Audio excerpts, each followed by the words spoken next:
few days ago, we streamed The Kid Detective. Connor, what is the plot of The Kid Detective? Kid Detective stars a washed-up child detective, a la Nancy Drew, who was something of a town novelty in his little town, until one day his assistant was kidnapped, and he somewhat lost his mojo.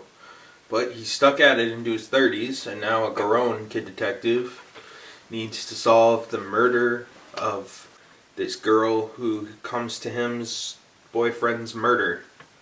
And he finds out other things along the way that connects to his past. To save from spoilers, but kind of also spoil it. So Aiden, what did you think of Kid Detective? Kid Detective is super good. There's two parts to it. The first part, it's a dark comedy, and it's a very funny one. Our main character is a loser man child, but in an endearing way. You know, he still clings on to the hope of the past, and he's goofy and dumb, and I guess a big part of the humor comes from him realizing that he was probably always dumb. There's a scene towards the start where he's watching movies with his parents where he keeps figuring out who the killer is and ruining the movie for them. And then later on in the movie he's watching a mystery movie alone, and he tries to figure it out before the movie and gets it wrong. And he kind of comes to this realization that he's always just kind of been a fucking idiot. Yeah, I mean, that even plays into the twist at the end. Yes, yep, for sure. And he, despite that, there are times where he's a little smarter than he can sometimes be. He has a really good dynamic with the girl whose boyfriend was murdered, where she thinks he's smarter than he is, and he thinks he's smarter than he is. It's a very funny movie. It's full of all sorts of just awkward and weird shit, like him still collecting his free ice cream because he got a lifetime supply of ice cream for solving a mystery as a kid, and just being like he's just pathetic, and it's funny. It's a pretty funny, weird movie. When he goes out on the case, his parents are worried about him and follow him around in their car, and he has to play it cool and pretend they're reporters, and God, it's funny. The actual mystery portion of it is also a fairly decent mystery story. It gets a little... I guess it's not a decent mystery story in the way that you probably don't have enough information to figure it out yourself, but it is a legitimately interesting story on top of being funny. It's got some twists and it goes places. I mean, honestly, this might be a detriment to the film, but I kind of called how the mystery was going to go, because when you really think about it and break down the cast, there's only one person who really could have done it. If you know what I'm saying. Yes. When you really think about the context of it and the fact that the first crime and second crime are probably tied together. Yeah. It kind of then becomes clear where you're like, who else could it really be? Even That's though true. I don't think it broadcasts the clues super well. Although maybe on a second rewatch you'd notice more stuff. I still do think it's a pretty interesting story regardless. It's full of interesting turns. It's legitimately interesting on top of being really funny and weird, and Right. him beating up goth kids to figure out where they buy their drugs and going on benders, and his roommates making fun of him for being a fucking loser. It's really fun. It's a funny, good, well-made movie. Everyone acts very well in it. Right, I enjoyed all the cast. I like some of the really weird shit, like how there's like a gang of kids who stay overnight in the school on the weekends and skateboard around it. It's just like this really weird fantasy version of reality that not only he lives in, but is also just like the way that the world works in this movie. It's fun. It's a lot of fun. So Connor, what'd you think of Kid Detective? I really enjoyed it. It was probably my favorite movie of 2020, which is a title I usually give out to movies after it's the next year. But I really did enjoy it. In terms of the mystery, which I don't want to spoil, I thought it was clever and well done. It kind of had Maltese Falcon syndrome, where you watch it and you're like, oh, I guess that makes sense. But as the audience, half the reason we don't get it, and I mean, there's only like one option it can really be, similar to the Maltese Falcon. Yeah. Which, I'm referring to the plot of the female in Maltese Falcon. But if you look at it, there's really the one option it can be. So in hindsight, you're like, oh yeah, that's kind of obvious. But it was well set up, and I thought it was fun. It was a fun neo-noir. Like you said, I thought it was very funny. The character was likable. You root for him, and you're like, certain parts he's clever. He's a clever character, but he's in a way over his league, especially in this story. And he's perhaps very gullible, right? Yeah. That's what I was going to say. Because he does solve a lot of like the smaller crimes very quickly when like other people from the neighborhood come in and stuff. Yeah. And the end, I thought could have pulled a lot more punches.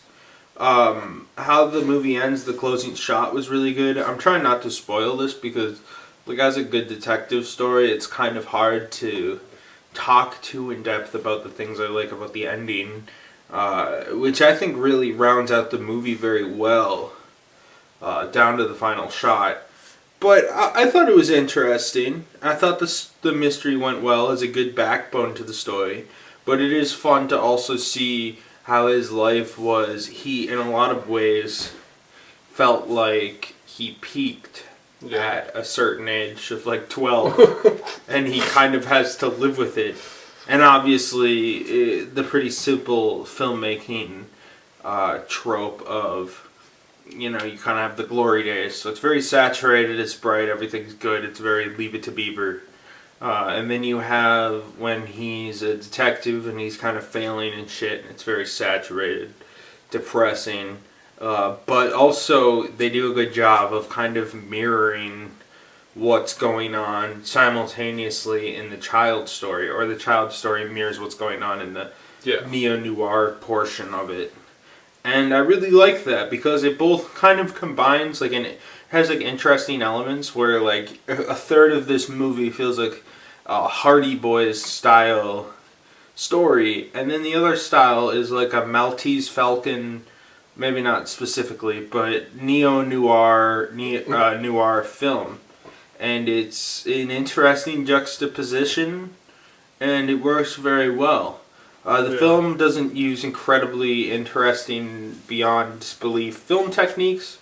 A lot of it's very basic, like, oh, if I was making the same film, I'd find it. But a lot of it comes down to really good acting, really good writing, very good screenplay.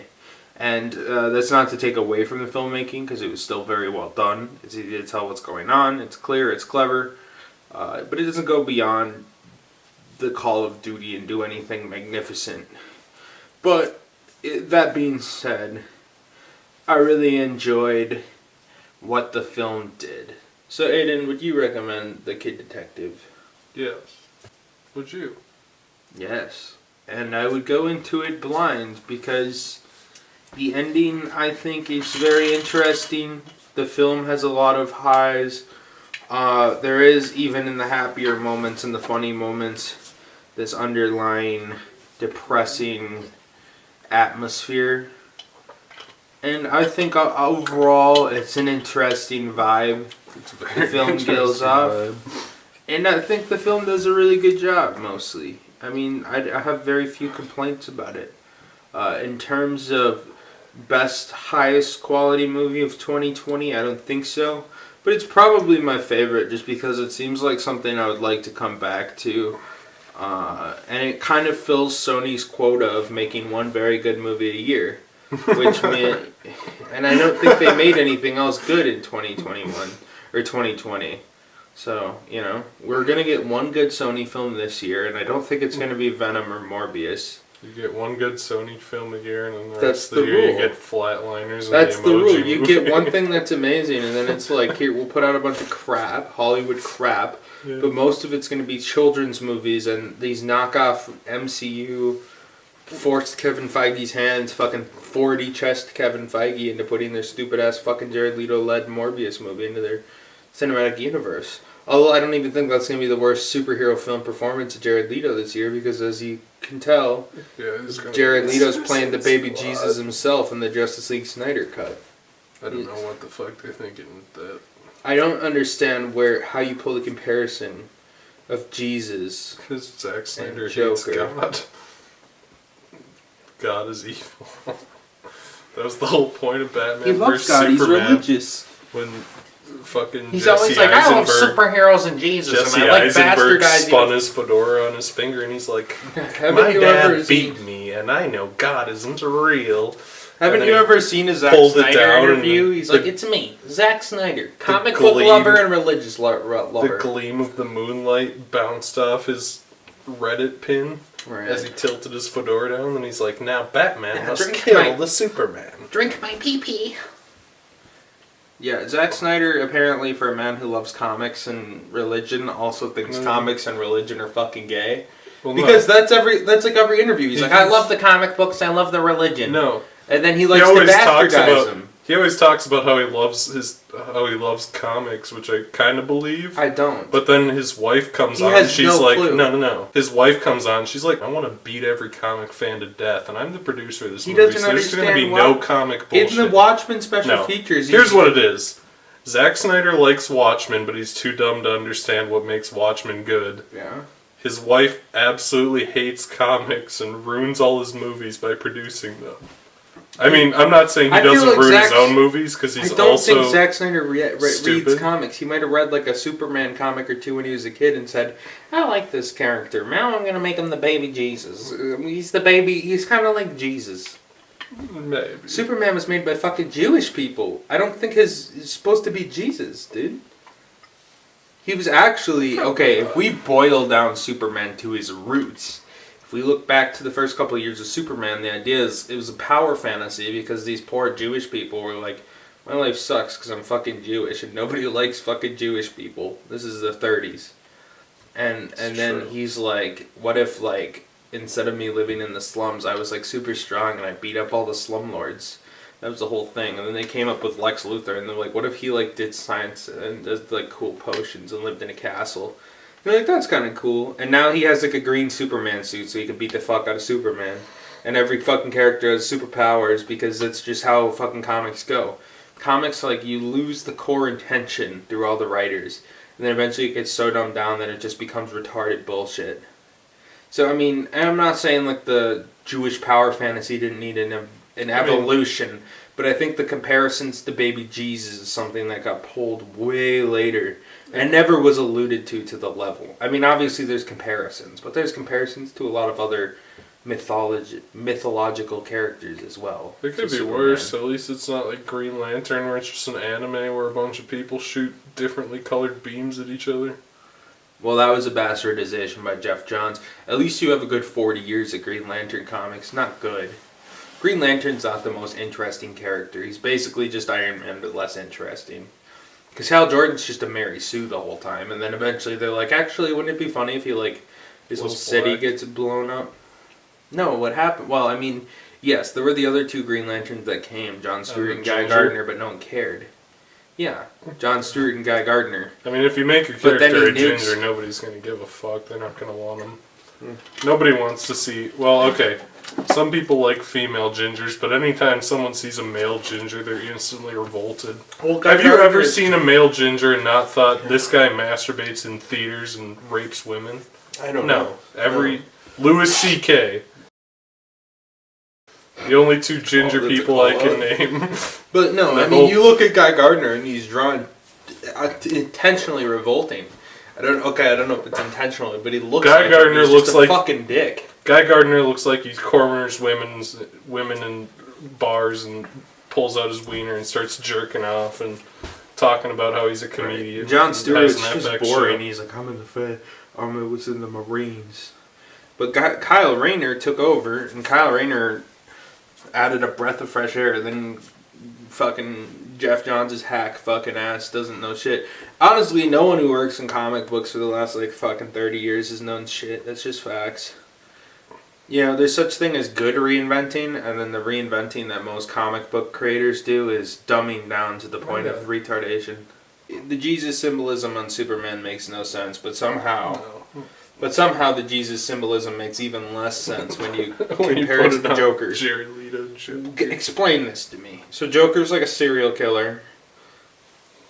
Okay, that's fine. He drives around in a pink Lamborghini He drives around and beats women. in a pink Lamborghini with his face tattoos, but now he doesn't have any of the face tattoos, and he wears like a baggy clothes and is somehow Jesus. Does Jared Leto consider himself Jesus? Who's he saving? What is his savior? How and what Please explain. And I guess we'll be explaining that next month when we watch the Zack Snyder cut Couldn't they coming just in less than a use month. the better Joker instead? Just retcon it instead of the Jared Leto Joker. You mean give him Joaquin Phoenix? Joaquin Phoenix took place in like the 80s. It's fine. It's fine. Might as well. I mean, Doesn't- so the only thing Zack Snyder bothered to add was the Joker. And the reason being is because Joker's a character that general cinema, mostly like the Academy Awards, takes seriously. So I think they film these scenes and they're chatting, Jared Leto and Zack Snyder, and they're like, we're going to really make an interpretation that gets put on the map. We're going to actually really do something with the character. That was Instead their goal. of being a Mexican gangster in a pink Lamborghini with cringy face tattoos, he's going to be Jesus. Right. And everything else is the same. How the fuck are they even going to make this? Like, what is the damn movie? It comes out in less than 2 months, and I've seen the damn movie. I saw the movie 3 fucking years ago when it came out originally. And apparently they're using like fucking 0 minutes of what was in that actual Justice League that came out. Somehow they've come up with 4 fucking hours of footage. They've shot 2 fucking hours of footage with Jared Leto. I don't even know how Jared Leto fits into the story. There's nowhere to put him. Okay, so here's the plot of Justice League. There's nowhere to put him. The Justice League teams up to fight Steppenwolf, but this time they're also fighting Darkseid, which they filmed a lot of that because it was supposed to be a 2-parter, but it fucking flopped, so they never made it. And Zack Snyder's daughter was suicided by Warner Brothers executives. I think it's been long enough we can make those jokes. But Where are they going to put? So Jared now Leto? He you doesn't have- fit anywhere. right, nowhere I to put don't him. understand There's where nowhere to how put he's him. plot relevant. There's nowhere to put him. Same with I agree. fucking sticking Green Lantern in there or something. Green Lantern. I don't think Green Lantern. I think Martian Manhunter's supposed to be there, but I don't think Green Lantern. No, the military general guy was He is supposed to be Martian Martian Manhunter. Manhunter. So Martian And he's gonna be Manhunter's in going to it. be stuck in there. We've seen. But I his remember seeing picture. interviews where they were talking about how Green Lantern was going to have an expanded role too, even though Green Lantern shows up in the movie for like 4 seconds in a It's not even flashback Green from like Lantern. It's the 1700. Green Lantern Corps, just like random Yeah, Green it's just Lantern. like random Green Lantern people. It But was fan service. there was some interview, like when the Snyder Cut was first announced, where he's like, Green Lantern's going to have an expanded role. He just makes. I don't shit know up. if that's the case. Maybe he was just bullshitting, but I don't know, but the Snyder Cut comes out March 6th on HBO Max, so less than a month that we have to sit through a 4-hour goddamn cut of a stupid ass movie. fucking Number one. weeks. Do you think Zach and HBO Max are gonna sign the deal and get the fucking Criterion release? Steelbook. Zack Snyder Anyway. Cut Steelbook collection. Once everybody says this Justice League Snyder Cut's absolute dog shit, he's like, yeah, of course that was dog shit, because it's not the extended cut, you stupid fucking idiots. Of 6-hour cut. Because that's what they do. They've done that with every goddamn DC movie. Name a DC movie that ended up not being good, all of them, and then they just say, oh, well, fucking, you're just stupid because you don't understand that the extended cut works. It actually fixes the problems. Extended cut? Probably. Because I know the other 5. Well, what they would do is they'd try to sell the DVD, and then the stupid fucking fans of the DC movies are dumber than fucking concrete cinder blocks would then rebuy the movie, but this time the extended cut with that also comes. So that's the scam, and they're gonna do that. I bet you they're gonna do a Snyder cut that's 4.5, but that's gonna end like another. Yeah, there will be the half Snyder hour cut, then there will be the extendo Snyder. Because even Watchmen did that. They had like Watchmen, then they had like the director's cut, then they had the ultimate cut, where it's like theatrical, extended, and ultimate. And Watchmen goes up to like 3.5 hours. So Zack Snyder does. That's just his MO. So is this the Snyder cut? Is there gonna be like Snyder cut or something? Or is it just we're gonna get all the footage? I think this might just be the dump. Like he's gonna throw everything Literally at the fucking every wall. single piece of usable footage just jammed together. I think it's gonna be generally more well received than. I think it's gonna be a fucking mess and probably worse than the Joss Whedon It's gonna one. be a horrible fucking But disaster. people But are everyone's gonna dick suck it suck because there are Zack Snyder, genuine Zack Snyder supporters and dick suckers and white knights. Yeah, they're called retards. And I don't understand. They belong in facilities. I mean, I honestly, a know what lot you're of them doing. legitimately are What do you do? focus group. You know, like they get riven around by the fucking handicap buses to go to their fucking minimum wage job as cart pushers. I put the cart at Walmart. Fuck you, I'm just stupid gonna retail. cut this off. Call it like the prologue to the Snyder Cut video.